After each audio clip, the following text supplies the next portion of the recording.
ಇವತ್ತು ಬೆಳಗ್ಗೆ ನಾನು ಟಿವಿ ನೋಡ್ತಾ ಇದ್ದೆ. ಟಿವಿ ನೋಡುವಾಗ ಈ ಧರ್ಮಸ್ಥಳದಲ್ಲಿ ಅನಾಮಿಕ ಕೊಟ್ಟ ಹೇಳಿಕೆ ಮೇಲೆ ಪೊಲೀಸ್ನವರು ಹರಸಾಹಸ ಪಟ್ಟು ಕಾಡಿನಲ್ಲಿ ಎಲ್ಲರೂ ಇತರೆ ಎಲ್ಲ ಇಲಾಖೆಗಳೊಂದಿಗೆ ಹೋಗಿ ಆ ಕಾಡಿನಲ್ಲಿ ಆಗೋದು ಏನೂ ಸಿಕ್ಕಿಲ್ಲ ಅಂತೇಳಿ ಬರ್ತಾ ಇದ್ದದ್ದು ನೋಡಿದಾಗ ನನಗೆ ಒಂಥರ ಏನೋ ವಿಚಾರ ಬಂತು.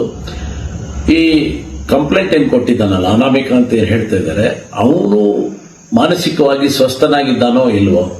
ಕೆಲವು ಟೈಮ್ ಏನಾಗುತ್ತೆ ಅಂದ್ರೆ ಹುಚ್ಚರ ತರ ಒಂದೊಂದು ಹೇಳಿಕೆ ಕೊಟ್ಬಿಟ್ಟಿರ್ತಾರೆ, ಯಾವುದೋ ಒಂದು ಹೇಳಿಕೆ ಕೊಟ್ಟಿರ್ತಾರೆ, ಅಥವಾ ಕೆಲವರು ಪ್ರಚಾರಕ್ಕೇನೋ ಒಂದು ಹೇಳಿಕೆ ಕೊಟ್ಬಿಟ್ಟಿರ್ತಾರೆ.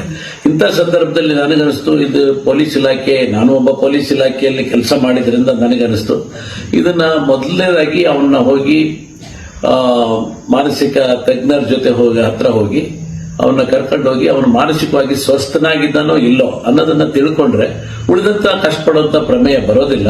ಆದ್ರಿಂದ ಅವನ್ನ ಒಂದ್ಸರಿ ಪರೀಕ್ಷೆ ಮಾಡಿದ್ರೆ ಒಳ್ಳೇದು ಅಂತ ನನಗನಿಸ್ತು. ಬಟ್ SIT ಬಗ್ಗೆ ವಹಿಸಿದ್ದು ಮತ್ತೆ ತನಿಖೆ ಮಾಡ್ತಿರೋದು ಸರಿಯಾದ ಕ್ರಮ, ಅದ್ರ ಬಗ್ಗೆ ನಮ್ಮ ಮೆಚ್ಚುಗೆ ಇದೆ. ಸತ್ಯಾಂಶ ಹೊರಗೆ ಬರಬೇಕು.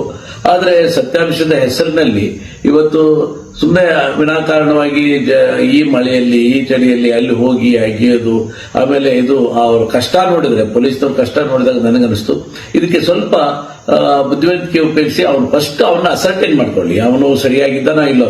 ಸರಿಯಾಗಿದ್ದಾನೆ ಅಂತ ಹೇಳಿದ್ರೆ mentally is stable to give statement, is not insane ಅನ್ನೋದನ್ನ ಖಚಿತಪಡಿಸಿಕೊಂಡು ಮಾಡಿದ್ರೆ ಸೂಕ್ತ ಅಂತೇಳಿ ನಾನು ಭಾವಿಸಿ ಆ ರೀತಿ ಒಂದು ಟ್ವೀಟ್ ಮಾಡಿದೆ.